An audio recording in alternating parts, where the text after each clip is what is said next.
to the border? How many don't we know of? I talked about known gotaways at 2 million. How many unknown gotaways do we have? Like between the Big Bend sector in Texas, where there's no technology, how many 1,000 people dig across through there? We wouldn't know. We would know now.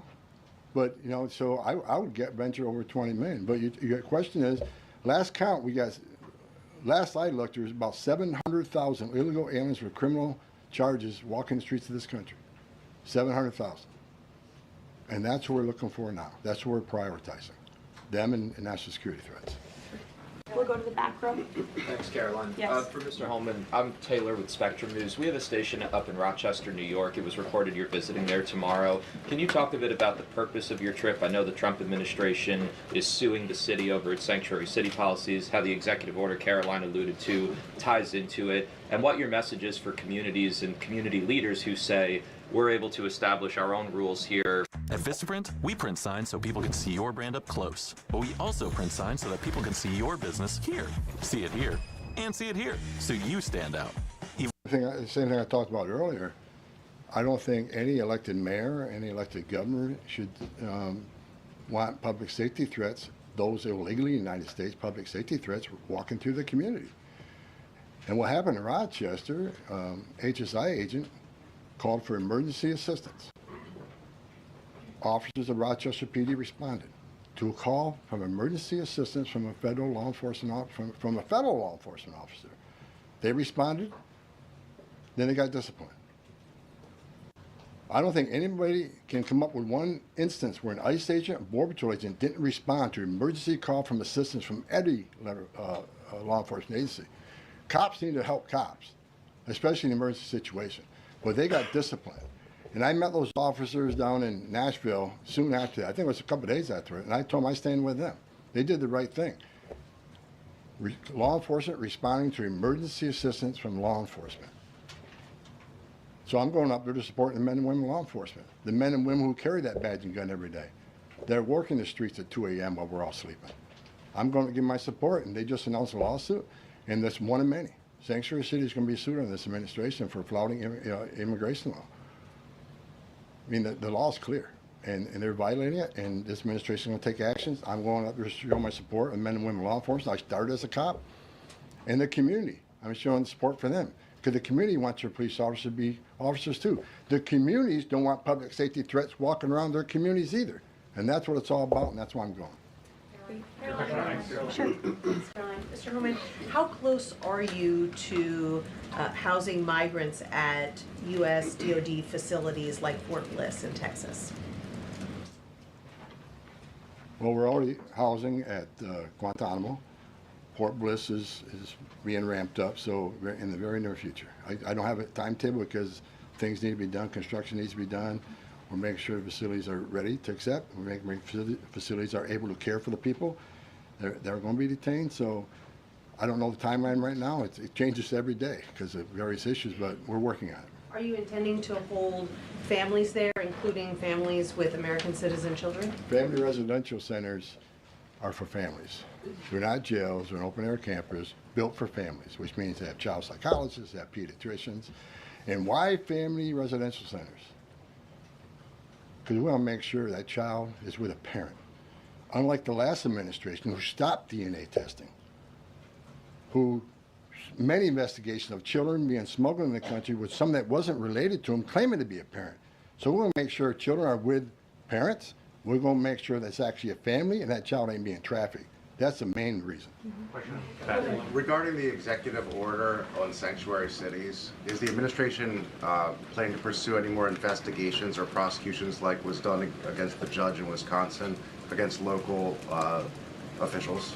Well, we'd have to defer you to the Department of Justice, obviously, for specific prosecutions or cases against individuals. But as I said in my remarks, the executive order the President will sign later this afternoon does direct the Attorney General and also Kristi Noem, our great Secretary of Homeland Security, to provide a list of sanctuary cities in which local officials are not complying with this federal order and are not complying with federal immigration laws. It's quite simple. Obey the law, respect the law, and don't obstruct federal immigration officials and law enforcement officials when they are simply trying to remove public safety threats from our nation's communities. The American public don't want illegal alien criminals in their communities. They made that quite clear on November 5th, and this administration is determined to enforce our nation's immigration laws, and we're happy to provide the text of that executive order, and as I said, the President will be signing it later this afternoon. Sure. Excuse me, I want to talk about farm workers. The President said earlier this month that there could be leniency for some undocumented farm workers. I'm wondering, where do things stand with that? And I'm also wondering, does that at all undermine his message on immigration, that it's okay for some undocumented people to be in the U.S., but maybe not others? So the President was referring to our H-1B and H-1A visa programs, and there have been no final decisions on that at all. But the President, I think, what he was intended to speak about, what he was speaking about, is ensuring that we have a clean, legal immigration system that is being respected and obeyed. And the mass amount of illegal immigration that we've seen over the past 4 years in our country completely undermines our legal immigration system, those seeking citizenship, but also those coming here on a visa to legally and lawfully work. And the President wants to make sure that those programs are respected. Reagan. Thanks, Caroline. My question is for Tom. Tom Reagan-Reese with the Daily Caller. Over the weekend, ICE arrested 2 illegal immigrants for allegedly stealing Secretary Noem's purse over the weekend. What can you tell us about these individuals' immigration history as well as their criminal history? I don't have the criminal history, but I know the one that stole the purse is supposedly in the country legally. But, you know, pick the wrong person to steal a purse from. I mean, Secretary Noem's a strong secretary. I know I've been talking about the success of the men and women of the Border Patrol and ICE, but under her strong leadership, she's a game changer. So I'm happy to work with her, despite the media I've read that me and Kristi Noem have differences. Me and Kristi Noem are attached at the hip. There's no daylight between us. We're both going to push the president's agenda. She's a strong secretary, and I'm glad she's in here. And I'm glad, but again, that illegal alien, pick the wrong person to steal a purse from. I'm telling you. Mary Margaret, go ahead. Thank you, Caroline. I have 2 questions, one for Mr. Homan, one for you on the White House Correspondents' Dinner. I'd like to start with you, though, Tom Homan. This list has a very high number of sexual assaults on a child. Can you comment on that and why there's so many crimes against children committed by illegals in this country? I don't know why. It's sick. It's the worst crime in the world is when you sexually assault a child. I mean, the most innocent of us all. But that's why I made a statement that one time I was going to go to Boston, bring hell with me, and the media went crazy. Tom Homan says we're going to go to Boston, bring hell with them. I was going to bring hell to illegal aliens that rape children. There's not more of a heinous crime, and as you can see, the amount of child rapists we've arrested under this administration, that could have been arrested under the Biden administration. They were out there. They had their final orders. They were out there, but they didn't go look for them. They were too busy releasing millions of illegal aliens in this country. And the numbers prove it. The removal numbers of criminals was the lowest. ICE had the lowest number of removals in the history of ICE under Joe. At the same time, you had historic illegal immigration on the border. ICE had the lowest numbers in the history of the agency. That shows the difference between 2 administrations. We're looking for every one of them. People want to know, okay, when am I going to retire for the 3rd time? I'll retire when every public safety threat, national security threat, child rape is eradicated from this country. That's when I'll rest. Thank you so much. And then Caroline, really quick. Alex Thompson said at the White House Correspondents' Dinner, and I'm going to read his quote, "President Biden's decline and its cover-up by the people around him is a reminder that every White House, regardless of the party, is capable of deception. We, myself included, missed a lot of this story, and some people trust us less because of it." Can you comment on those remarks and whether you agree with that assessment? I do agree with that assessment from Alex Thompson, who I understand won an award for writing a story months and perhaps years after the American people already knew that story to be true. Millions of Americans watched our mentally incompetent president struggle with his day-to-day duties of this office. We watched our country be ran into the ground as a result, and nobody in the media wanted to write about that, talk about it. There were many reporters, I will say, right-leaning reporters who did talk about that, who didn't get awards, didn't get coverage. In fact, they were lambasted for their coverage. And I remember being on President Trump's campaign talking about Joe Biden's clear mental incompetence and being accused by people in this room of manufacturing deep fake videos, trying to persuade the public into not believing what they saw with their own eyes for many years. And I think it's about time the legacy media finally admits that was one of the greatest cover-ups and scandals that ever took place in American history, and certainly it did contribute to the decline in the trust that Americans have for the legacy media. Peter, which, by the way, is why we've made... You ever been with a biker? Biker, no.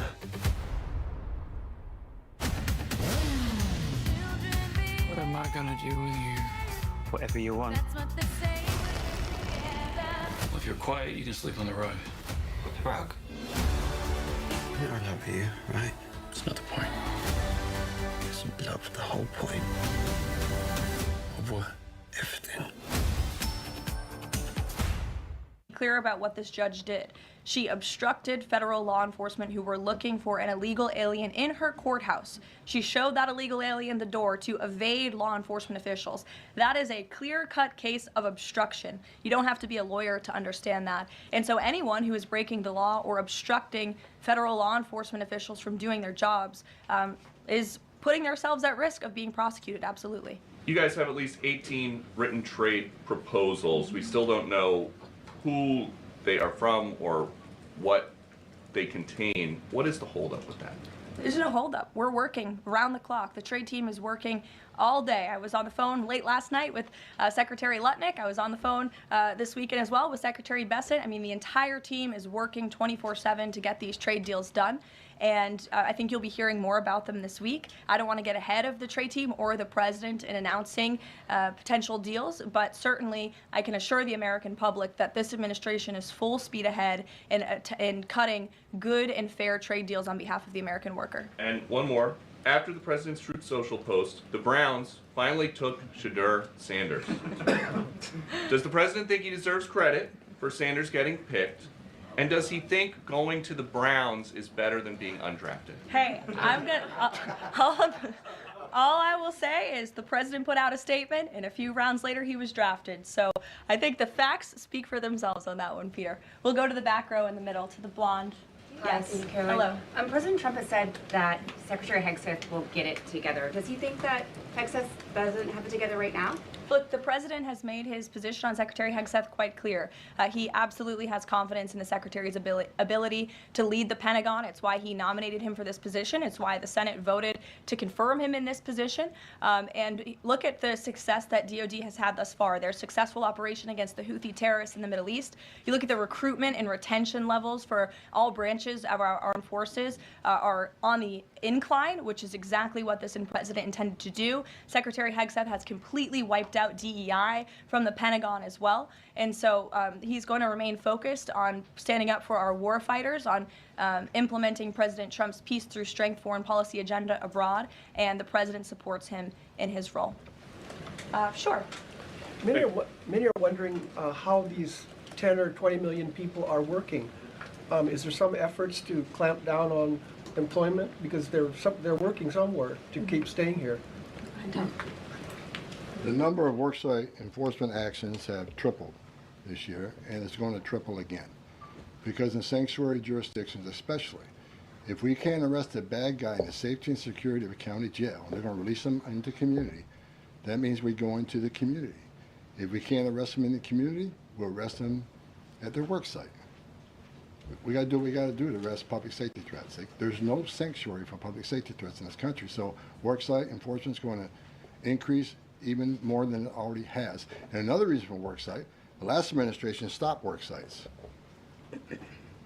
Where's the number one place we find victims of trafficking, victims of forced labor trafficking, and work sites? So not only are we going to enforce law on work sites, we're going to save victims of trafficking. That's another reason we've increased worksite enforcement. Awesome. Well, go ahead, Brian. Sure. We'll take one more question. This is for Mr. Holman. We all walk by these heinous yard signs that are along Pebble Beach. What is some of the feedback that your ICE agents are getting in the field from the community as they remove these individuals from their families, their neighborhood, their schools, all the places in their community, what's been the reaction that your ICE agents have gotten from the people who live amongst these individuals? The morale of ICE and Border Patrol is at all-time high because they're getting to uphold the oath they took, and they're enforcing the law. Border Patrol and the Biden administration, I met with hundreds of them. They felt like Uber drivers and tourist agents. These men and women joined the ranks of ICE and Border Patrol to enforce the law, make the community safer, and protect national security. I hear it all the time. There's a lot of people in this country who don't like me. I don't care. But when I walk through an airport, I have many people walking up to me and thank me for what I'm doing, and I'm not taking credit for anything. The success of the border and immigration enforcement is President Trump and the men and women wearing that uniform. God bless each and every one of them. But I take a pleasure in seeing it because in 40 years of doing this job, people always want to say, why are you so emotional when you testify? Why are you so emotional on network? Because if they wore my shoes for 40 years, they'd understand why I'm emotional. I've talked to little girls as young as 9 years old that were raped multiple times by the cartel members. And when you get to your knees and you talk to that little girl and everything innocent and pure has been ripped from her, when you listen to the Laken Riley, 17 minutes, that young lady fighting for her life, don't just think, okay, a young woman died. Think of how she died, the terror that she went through, and these children that are sexually assaulted. I stood in the back of a tractor trailer and 19 dead people at my feet that baked to death. Illegal immigration is not a victimless crime. And so every sick person we take off the streets, especially child rapists, it makes this country much safer. Every illegal alien we arrest, public safety threat, one at a time makes this country safer. But I got one thing I need to say real quick before I leave. Take your notes from you, Tom. Take my notes from me. I'm going to read it. I don't want any misinterpretation of what I'm reading to you. The registration requirements under 8 U.S.C. 1302. If you're illegal alien in the United States, this message is for you. You cannot hide from ICE. We're actively looking for you. Federal law requires every alien in the United States who has been present in the United States more than 30 days needs to register. For those 14 years or older, you need to be fingerprinted with the Department of Homeland Security. Federal law requires every alien in the United States to tell DHS in writing if you have a change of address within 10 days of changing that address. Failing to register with DHS and failure to tell DHS about your new address are criminal offenses, and they're going to be treated as such. Starting today. Make no mistake, if you're in the country illegally and you fail to do what the law requires, we will prosecute you, you will go to jail, then we'll deport you. Second law, penalties for failure to depart, 8 U.S.C. 1253. If you're an alien inside the United States who has a final order, this message is for you. If you have a final order, the Trump administration is committed to enforcing our immigration laws, especially for those aliens who have received final orders of deportation. There are currently around 1.4 million illegal aliens who have been ordered removed but remain here in violation of the law. We will aggressively prosecute, consistent with long-standing law, those aliens for failing or refusing to depart or who takes other related actions aimed at hindering their removal.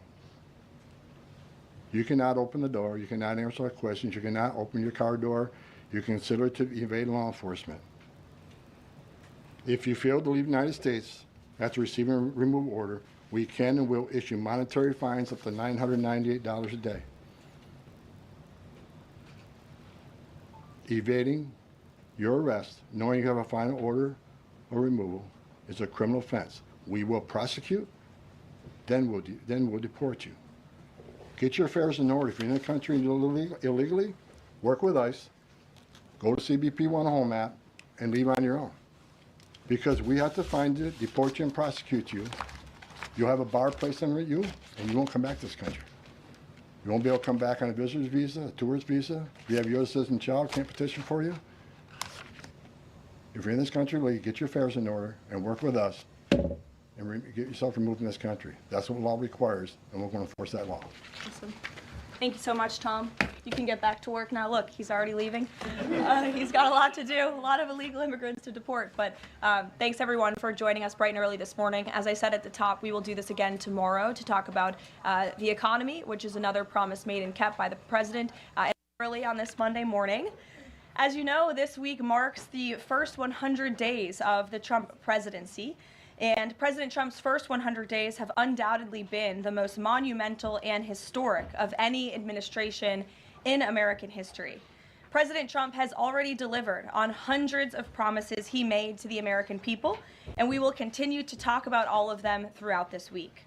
Tomorrow, I will host a press briefing at this same time, bright and early again, to highlight the Trump administration's economic accomplishments with our Treasury Secretary, Scott Bessent. And tomorrow night, President Trump will travel to Michigan to discuss all that he has achieved on behalf of the American people. On Wednesday, the president will host an open press cabinet meeting where each cabinet member will discuss their success thus far and their plans for the future.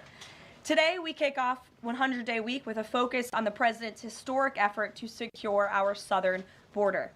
Later this afternoon, President Trump will sign an executive order on law and order and another executive order on sanctuary cities. The first EO will strengthen and unleash America's law enforcement to pursue criminals and protect innocent citizens. The second EO is centered around protecting American communities from criminal aliens, and it will direct the Attorney General and Secretary of Homeland Security to publish a list of state and local jurisdictions that obstruct the enforcement of federal immigration laws. After these are signed, the president will have signed more than 140 executive orders already, rapidly approaching the total number signed by the Biden administration over the course of 4 years in office. Speaking of Joe Biden, it was his awful open border policies that recklessly allowed more than 10 million illegal aliens to invade the United States over the past 4 years. Innocent Americans like Laken Riley, Jocelyn Nungray, Rachel Morin, and so many others were viciously murdered at the hands of these illegal aliens as a result of Biden's dereliction of duty. That's why one of President Trump's central campaign promises was to secure the border and end this invasion. In just under 100 days, 99 now to be exact, the president has overwhelmingly delivered on that promise. America's borders are now secure because of President Trump. He has restored the rule of law, enforced our immigration laws, and defended America's sovereignty. The president immediately declared a national emergency on the southern border, deployed the U.S. military and Border Patrol to repel the invasion, and ended reckless catch-and-release policies. The results have been nothing short of extraordinary. Between President Trump's inauguration and April 1 of this month, only 9 illegal aliens were released into the United States, a staggering 99.99% decrease from the more than 184,000 illegal aliens who were released into the country under Biden during the same period last year. The number of unaccompanied illegal alien children arriving at the border has also hit a record low. Total attempted illegal crossings at the southwest border hit a record low in February, only to fall to another new record low again last month in March. Just listen to these incredible numbers. In March 2024, under Joe Biden, Border Patrol encountered approximately 140,000 illegal aliens at the southwest border. 1 year later, in March 2025, under President Trump, Border Patrol encountered just over 7,000 illegal aliens at the southwest border. That's another 95% decrease from the prior year. The first piece of legislation President Trump signed into law was the Laken Riley Act, which requires illegal aliens arrested or charged with theft or violence to be detained. President Trump also reestablished the successful Remain in Mexico policy from his first term to ensure that aliens who arrive at our southern